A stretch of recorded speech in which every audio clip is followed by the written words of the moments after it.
Pasaremos ahora entonces a hablar de la gestión de archivos. Pero, ¿qué es un archivo y qué es un directorio o carpeta? Un archivo es una colección de información, un conjunto de datos utilizados por un programa o un programa en sí o un documento creado por el usuario. Es la unidad básica de almacenamiento que permite a un equipo distinguir un conjunto de datos de otro conjunto de datos. Es una recopilación de datos que un usuario puede recuperar, cambiar, eliminar, guardar, imprimir o hasta enviar por correo electrónico. Un directorio o carpeta es básicamente un contenedor en donde se pueden almacenar archivos y también otras carpetas más. Una carpeta dentro de una carpeta normalmente se denomina subcarpeta o subdirectorio. La organización de los archivos en grupos lógicos facilita la búsqueda de archivos concretos. O sea que una buena organización de archivos y carpetas nos va a ayudar a la hora de buscar y encontrar fácilmente un documento. Los archivos se identifican con un nombre y con una extensión. Hace mucho tiempo ya, pero en los 90, uno utilizaba sistemas en donde los nombres de archivo estaban limitados a 8 letras o 8 caracteres y una extensión de 3 letras. Eso fue evolucionando y hoy tenemos un nombre de archivo admitido de 260 caracteres. Y además se permiten, por ejemplo, poner espacios en blanco. Lo que sí no se puede es para un nombre de archivo poner un carácter especial. Fíjense, una barra, un signo de pregunta, un asterisco, un mayor, un menor. Eso no se puede poner como nombre de archivo. Después todo lo demás, sí. El nombre de archivo entonces es el identificatorio para un archivo en sí. Ahora, tiene una extensión. Puede o no puede tener una extensión, pero por lo general se incluye una extensión porque la extensión indica qué tipo de archivo es. Por ejemplo, si nosotros tenemos una extensión txt, decimos que el archivo es de texto. Si tenemos una extensión .doc, decimos que el archivo es un documento de texto, de un procesador de textos. Si tenemos, por ejemplo, una extensión JPG, decimos que el archivo es de imagen. Ahora, ¿es necesario saber todas las extensiones, conocerlas a todas? No. ¿Por qué? Porque esos archivos se abren, se editan, se guardan a través de un programa específico. Vamos a dar algunos ejemplos de tipos de archivo. Por ejemplo, un archivo de página web puede ser un archivo HTML con extensión HTML. Un archivo de texto, como decíamos recién, puede ser un TXT. Un doc o docx, hablamos de archivos de procesador de texto, específicamente el docx para Microsoft Word. Un documento PDF que tiene la particularidad de mantener su formato independientemente de dónde se lo visualice. Por ejemplo, si yo lo veo en mi netbook y te lo paso a otra netbook con otro sistema operativo, con otro programa de lector de PDF, al pasarlo en ese formato, en formato PDF, aseguro que vos lo veas igual que lo veo yo, de la misma forma, con el mismo tamaño de título, el mismo tamaño de letra. De hecho, los materiales de nuestro curso se comparten en PDF. Fíjense, cuando entran a la plataforma y descargan el material, está en formato PDF. De esa manera nos aseguramos de que el formato se mantenga, que la visualización sea la misma para ustedes y para nosotros. Hay tipos de archivo que son ejecutables.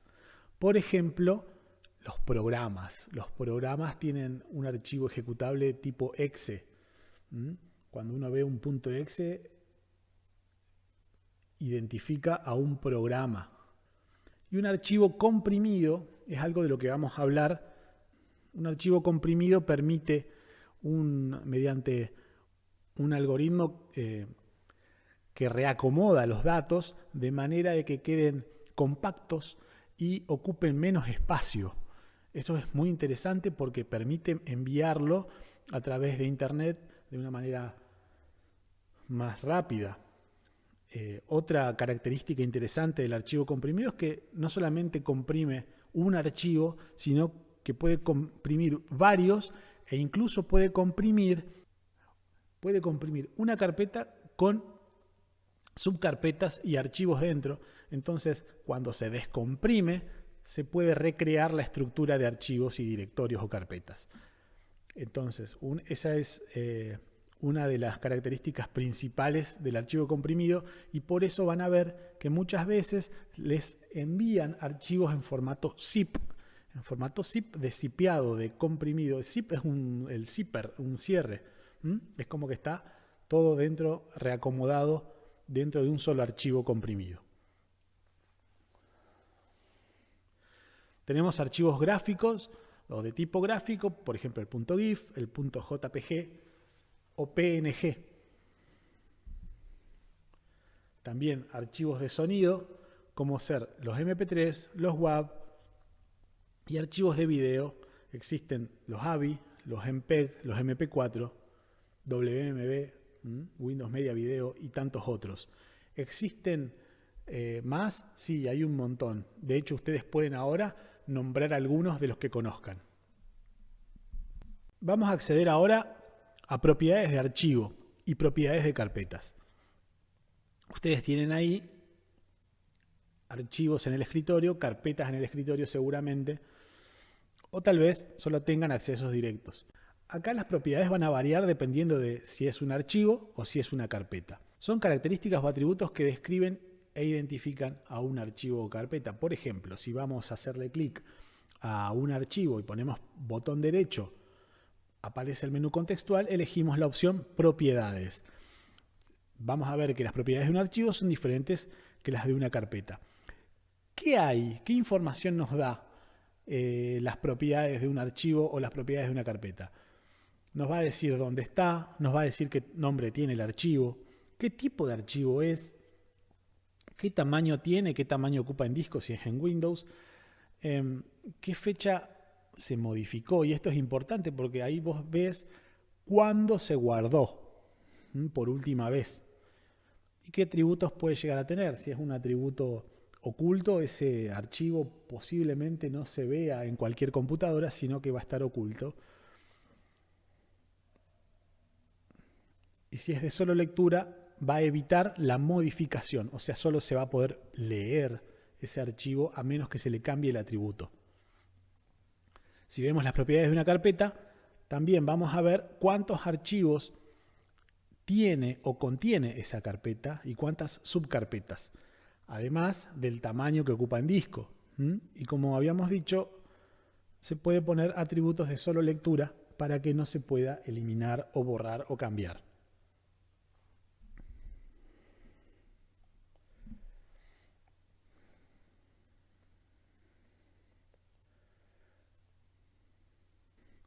Cada usuario del sistema operativo tiene una serie de carpetas personales. Una serie de carpetas que le va a permitir al usuario organizar la información de la mejor manera posible. Tiene carpetas que son comunes a los dos sistemas operativos que solemos usar, tanto en Linux como en Windows. Tenemos una carpeta principal que se llama Documentos, otra que se llama Imágenes, otra que dice Música, otra de Videos y otra de Descargas. En los documentos uno guarda los documentos como un archivo de procesador de texto, una hoja de cálculo, una presentación. En la carpeta Imágenes es para guardar todo lo que sea fotografía, imágenes creadas por algún programa de imágenes, de edición de imágenes. En la carpeta Música vamos a grabar MP3 o guardar MP3, música que hayamos hecho o alguna grabación que hayamos realizado con algún programa específico. Videos lo mismo. Y en Descargas se va a resguardar todo el material bajado de internet. Cuando uno utilice un navegador de Internet y quiera descargar un archivo, por defecto se guarda en la carpeta descargas. Esto nuevamente es el grupo de carpetas que existe tanto en Windows como en Linux. Y esto es importante porque son las carpetas de usuario y son las únicas a las que debería acceder el usuario del sistema. Solemos ver que en los escritorios de las computadoras de los sistemas operativos se guarda información. Eso es por una cuestión de practicidad, de que queda a la mano un archivo fácilmente ubicable en el escritorio. O sea, yo puedo guardar algo rápido, lo guardo ahí en el escritorio, pero después tengo que tener en cuenta de acomodar la información, de ordenarla, aparte para después a la hora de hacer un resguardo de esa información que quede a la mano. Eso lo vamos a ir hablando un poquito más adelante, pero siempre tener en cuenta de que la información la guardemos en estas carpetas de usuario, en documentos, en imágenes, en música, en videos y en descargas. Eso ténganlo en cuenta, es importante a la hora de una mejor organización de la información, a la hora de resguardar nuestros datos. Cuando uno abre la carpeta personal del usuario, que en sus netbooks puede decir carpeta personal del alumno, o simplemente la carpeta, les va a aparecer las carpetas predeterminadas, vamos a explorar la carpeta y las subcarpetas de la cuenta de usuario. Vean que tenemos botones de navegación que van a permitirnos ir hacia adelante o hacia atrás, como si fuera un navegador de internet. Si nosotros abrimos una subcarpeta, por ejemplo la subcarpeta descargas, después nos va a permitir la ventana del explorador de archivos, nos va a permitir volver hacia atrás. Vamos a ir haciéndole doble clic, por ejemplo, a la carpeta documentos. Vamos a ver que estamos dentro de documentos y haciendo clic en el botón atrás volvemos a las carpetas personales. A la izquierda van a tener accesos directos o acceso a las principales carpetas del sistema. Exploremos las carpetas de usuario.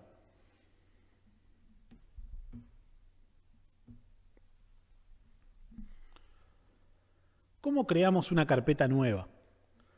Bueno, para crear una carpeta nueva tenemos que ir a una ubicación en donde una ubicación del escritorio, de la carpeta documentos, de la carpeta personal, y elegir una opción del menú contextual que dice crear nueva carpeta. Entonces vamos a hacer clic con el botón derecho para que aparezca el menú contextual sobre el lugar donde queramos crear la carpeta y vamos a poner nueva carpeta.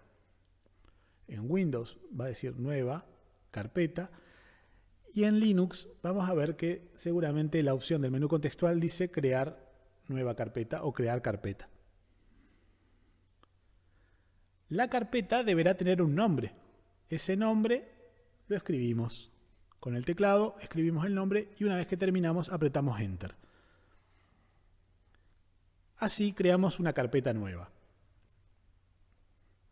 Si queremos ingresar a la carpeta, con darle doble clic, ingresamos a la carpeta nueva recién creada. Para crear un archivo, el procedimiento es similar. Si bien los archivos los creamos a partir de un programa, por ejemplo un procesador de texto o una planilla de cálculo, en este caso vamos a crear un archivo desde el explorador, desde la navegación. Vamos a crear un archivo nosotros. Vamos a hacer clic con el botón derecho, vamos a elegir la opción nuevo y vamos a elegir documento de texto, por ejemplo. Ahí creamos un documento de texto en blanco. Le vamos a dar el nombre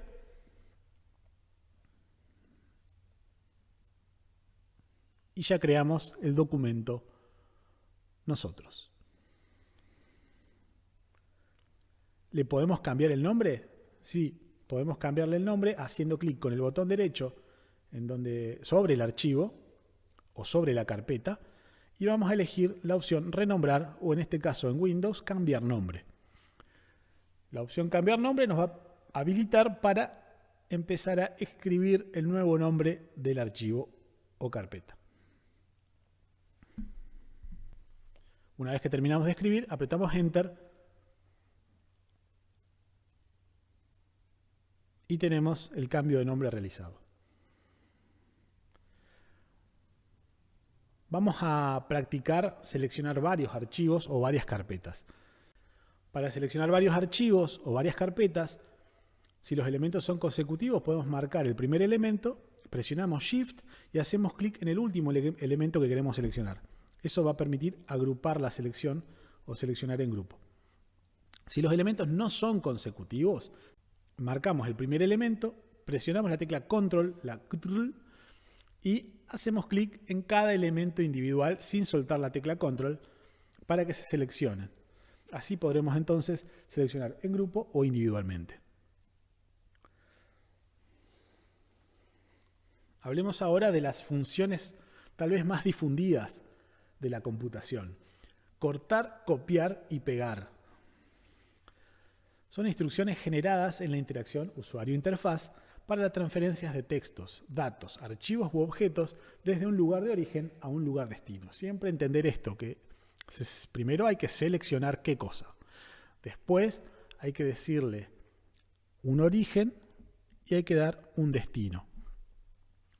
Así, entendiendo esto, vamos a poder mover o copiar archivos o carpetas. Por ejemplo, elegimos una carpeta o un archivo, seleccionamos, hacemos clic con el botón derecho y ubicamos las acciones de cortar o copiar. Seleccionamos entonces del origen, copiar, y en otro lugar, por ejemplo en otra carpeta, vamos a elegir la opción pegar. Siempre de un origen a un destino. Y ahí pegamos el archivo seleccionado.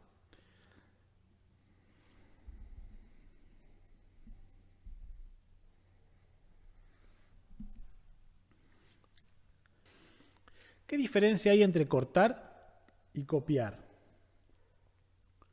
Corta va a habilitar a sacar el archivo de un lugar y ponerlo en otro. En cambio, copiar va a ser una réplica de ese archivo, una copia exacta de ese archivo en ese momento.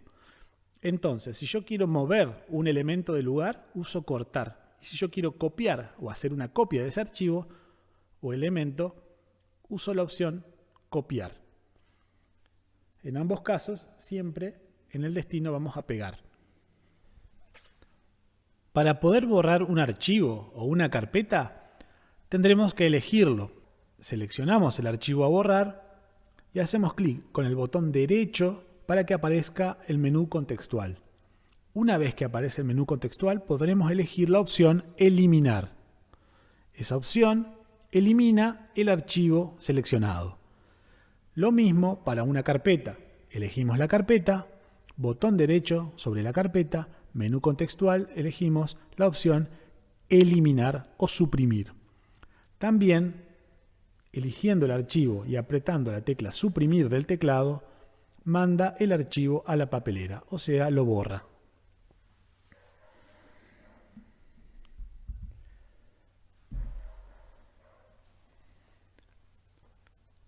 Tenemos un dispositivo de almacenamiento conocido popularmente como pendrive. Y lo que vamos a hacer ahora es conectarlo a la computadora. ¿Cómo lo vamos a conectar? Lo conectamos a través del puerto USB. Las conexiones USB se usan para conectar dispositivos como puede ser un mouse, un teclado, un escáner, una webcam, etc. Muchos dispositivos deben tener el cable USB conectado antes de conectarlo al puerto USB del equipo. Por ejemplo, en el caso de la cámara de fotos, primero conectamos el cable a la cámara de fotos y después la conectamos a la netbook. Otros dispositivos como ser un mouse o un teclado ya tiene el cable conectado, ya viene con el cable y lo único que hay que hacer es enchufarlo en el puerto USB de la compu. Y después tenemos el pendrive o las unidades flash que el conector ya está integrado, entonces directamente lo vamos a poder conectar sin que medie ningún cable. Eso es lo que vamos a hacer ahora. Vamos a conectar nuestro pendrive al puerto USB para consultar el contenido del pendrive.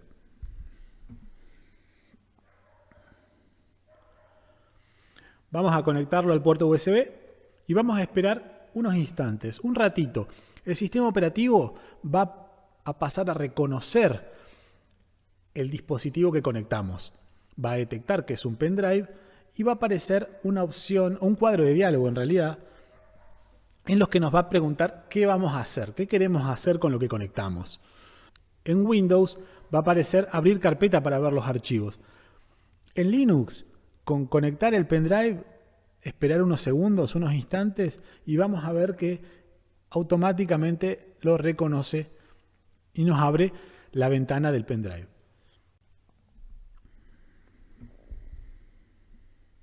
Lo que vamos a hacer a continuación es una pequeña actividad, un pequeño ejercicio. Esta ejercitación consiste en crear un archivo de texto, guardarlo en un directorio o carpeta que ustedes hayan creado también, copiar la carpeta con su archivo en un pendrive y para terminar vamos a cambiarle el nombre a la carpeta original y vamos a borrar el archivo original de la netbook. Entonces, esta ejercitación nos va a permitir repasar lo visto hoy.